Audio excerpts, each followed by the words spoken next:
तो एपिसोड की शुरुआत में हम देखते हैं कि मंकी किंग डाइशिटियन की तरफ देखता है और उसकी तरफ अटैक करने के लिए तैयार हो जाता है। जिसके बाद हम देखते हैं बिशा वो अभी भी जिंदा होता है और वो अपनी बॉडी से बहुत ज़्यादा एनर्जी रिलीज करता है। जिसके बाद वो वापस से ऊपर आकर मंकी किंग के सामने खड़ा हो जाता है और उससे कहता है कि मैंने तुम्हें कमज़ोर समझने की गलती की, मगर तुम मेरी उम्मीद से ज़्यादा ताकतवर निकले, मगर मैं भी अब तुम्हें अपनी पावर दिखाऊंगा। तो ये कहने के बाद वो अपनी बॉडी से बहुत ज़्यादा एनर्जी को रिलीज़ करता है। जिसके बाद हम देखते हैं कि देखते ही देखते मंकी किंग के चारों तरफ वो एक सील क्रिएट कर लेता है, जिसकी वजह से मंकी किंग उसमें फंस जाता है। तो मंकी किंग उस सील को देखकर कहता है कि ये है तुम्हारी ट्रू पावर। तो ये कहने के बाद मंकी किंग अपनी स्टिक से उस सील को तोड़ने की कोशिश करता है, मगर वो सील टूटने के बजाय उसकी एनर्जी को एब्जॉर्ब कर लेती है। तो मंकी किंग कहता है कि ये तो बहुत ही स्ट्रॉन्ग लग रही है। जिसके बाद बिशा उस पर उस सील से अटैक करता है, जिसे मंकी किंग रोकने में कामयाब हो जाता है। जिसके बाद हम देखते हैं कि बिशा उस पर चारों तरफ से अटैक करना शुरू कर देता है। तो मंकी किंग को उसे रोकने में बहुत ज़्यादा दिक्कत आ रही होती है, क्योंकि उसे पता ही नहीं चलता कि कब किस तरफ से हमला होगा।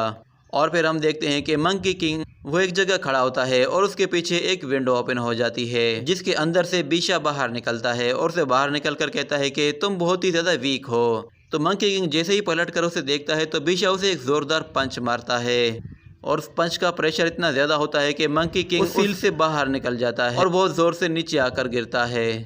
जिसके बाद मंकी किंग दोबारा खड़ा होकर देखता है कि सब लोग डार्क सोल से लड़ रहे हैं और वो डार्क सोल्स आहिस्ता आहिस्ता बढ़ती ही जा रही हैं। जिसके बाद मंकी किंग देखता है कि किंग गुआन उसका एक हाथ काट चुका है, मगर वो भी हिम्मत नहीं हार रहा। वो भी उस डार्क सोल से लड़ रहा होता है और अपने एक हाथ से उस डार्क सोल पर अपना अटैक करता है, मगर वो डार्क सोल बहुत ही ज़्यादा पावरफुल होती है। वो अपने अटैक से किंग गुआन के अटैक को रोककर उसे दूर ले जाकर एक घर में दे मारती है। और दूसरी तरफ गोटियान वो भी अपने डेसिपल से हार चुका होता है। तो मंकी किंग ये सब कुछ अपनी आंखों से देख रहा था, मगर फिर अचानक से बिशा उस पे पीछे से आकर हमला कर देता है, मगर मंकी किंग अपने आप को बचाने में कामयाब हो जाता है। तो बिशा उसके पीछे पड़ जाता है और मंकी किंग जहाँ भी जाता है वो उसके पीछे आकर उस पर अटैक करता है। उसकी स्पीड भी अब पहले से कई गुना ज़्यादा हो चुकी थी। जिसके बाद हम देखते हैं मंकी किंग पर वो पीछे से आकर अटैक करता है और उसे एक बहुत ही पावरफुल पंच मारता है, जिसकी वजह से मंकी किंग नीचे ज़मीन में जाकर गिरता है। तो बिशा अब भी उस पर अटैक करने के लिए सीधा उसकी तरफ आगे बढ़ रहा होता है। तो मंकी किंग जब उसे आते हुए देखता है तो वो अपनी स्टिक के जरिए उसे रोकने की कोशिश करता है, मगर बिशा वो बहुत ही ज़्यादा पावरफुल हो चुका था। तो वो उस पर दोबारा से अटैक करना शुरू कर देता है और देखते ही देखते वो मंकी किंग की स्टिक को उससे दूर कर देता है और फिर उसे गले से पकड़कर ऊपर उठा लेता है। तो मंकी किंग अपने आप को छुड़ा नहीं पाता। जिसके बाद हम देखते हैं आहिस्ता आहिस्ता मंकी किंग की आंखें बंद होने लगती हैं और फिर अचानक से बिशा के पीछे एक नेज़ा आके लगता है, जिससे वो मंकी किंग को छोड़ देता है। और फिर देखते ही देखते बिशा पर बहुत ज़्यादा अटैक होते हैं, जिसकी वजह से बिशा उस छत से नीचे गिर जाता है। तो एम्परर शेटियान जब ये देखता है तो वो समझ जाता है कि ये ज़रूर जनरल यान का काम है। और फिर डाइशिटियन देखता है कि आसमान से बहुत ज़्यादा गोल्डन एनर्जी ज़मीन की तरफ आती है और उस गोल्डन एनर्जी से एक रास्ता क्रिएट हो जाता है और एक गेट से एक घोड़े पर सवार एक आदमी नीचे आता है, जो कि असल में एक जनरल यान होता है और जनरल यान के साथ उसकी पूरी गॉड आर्मी होती है। ये वही आर्मी थी जिन्हें एम्परर शेटियान ने कैद करवा दिया था। तो क्वान डाइशिटियन की तरफ देखकर कहता है कि कभी कभी किसी पर भरोसा करने पर नुकसान भी हो जाता है। मुझे जनरल यान पर पूरा भरोसा था कि हेवन में सब लोग डार्क सोल्स को एक्सेप्ट कर सकते हैं, मगर जनरल यान वो कभी भी एक्सेप्ट नहीं करेगा। तो डाइशिटियन ये सुनकर कहता है कि क्वान, मैंने तुम्हें बेवकूफ़ समझने की गलती की, मगर अब भले ही वो सब लोग वापस आ चुके हैं, मगर अब हेवन पे डार्क सोल का ही राज होगा। ये कहने के बाद वो अपनी डार्क सोल को अटैक करने के लिए कहता है। तो डार्क सोल सभी गोड्स के साथ लड़ना शुरू हो जाती हैं और दूसरी तरफ जनरल यान अपने पुराने दोस्त के सामने आकर खड़ा हो जाता है, जो कि अब एक डार्क सोल बन चुका था।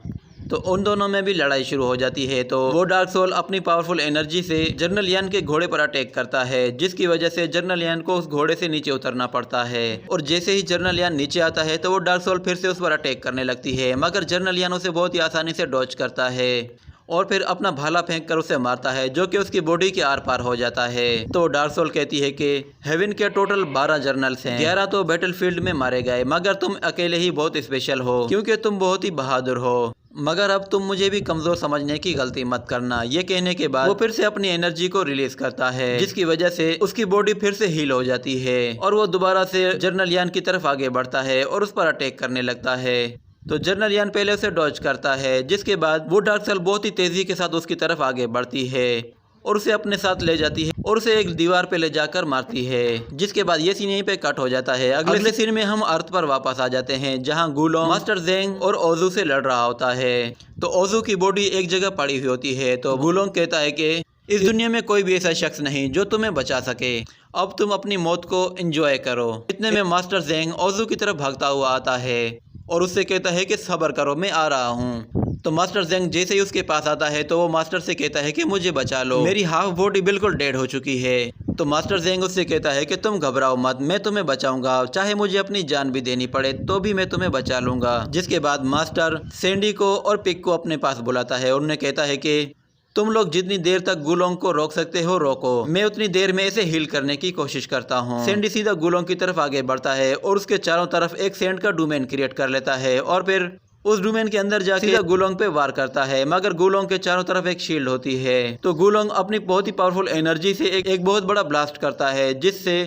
सैंडी रेत बन के हर तरफ बिखर जाता है और उसका मास्क गुलोंग के हाथ में होता है। तो गुलोंग उस मास्क को फेंक देता है, जिसके बाद पिग उस पे हमला करने के लिए आगे बढ़ता है। तो गुलोंग वहां से गायब होकर सीधा ऊपर चला जाता है। तो पिग ऊपर की तरफ देखता है तो गुलोंग उससे कहता है कि तुम बहुत ही ज्यादा पावरफुल हो, मगर फिर भी तुम मेरा मुकाबला नहीं कर सकते। गुलोंग अपनी ड्रैगन पावर से उस पर अटैक करता है। तो पिग उसे रोकने की कोशिश करता है, मगर गुलोंग उसकी बॉडी को बर्फ में कन्वर्ट कर देता है, जिसकी वजह से वो अब हिल भी नहीं पा रहा होता। और फिर गुलोंग तेजी से मास्टर जेंग की तरफ आता है और उससे कहता है कि मैं इसे मारना चाहता हूँ और तुम इसे बचाने की कोशिश कर रहे हो। तुम तो एक ह्यूमन हो और ह्यूमन तो ड्रैगन की वर्शिप करते हैं। तो मास्टर जेंग कहता है कि भले ही सब लोग वर्शिप करते हो, मगर तुम्हारा पाला इस वक्त गलत आदमी से पड़ा है। तो ये सुनकर गुलोंग को बहुत ज्यादा गुस्सा आ जाता है। तो वो एक बहुत बड़ा एनर्जी ब्लास्ट करता है, जिसकी वजह से ओजू भी बहुत ज्यादा हर्ट होता है और वो दोनों दूर जा गिरते हैं। और फिर गुलोंग दोबारा से ओजू पर अटैक करता है। तो इस मर्तबा मास्टर जेंग बीच में आ जाते हैं और उसे बचा लेते हैं। तो ये देखकर गुलोंग को बहुत ज्यादा गुस्सा आता है और वो उनसे कहता है कि तुम लोग इसे कभी भी नहीं बचा पाओगे।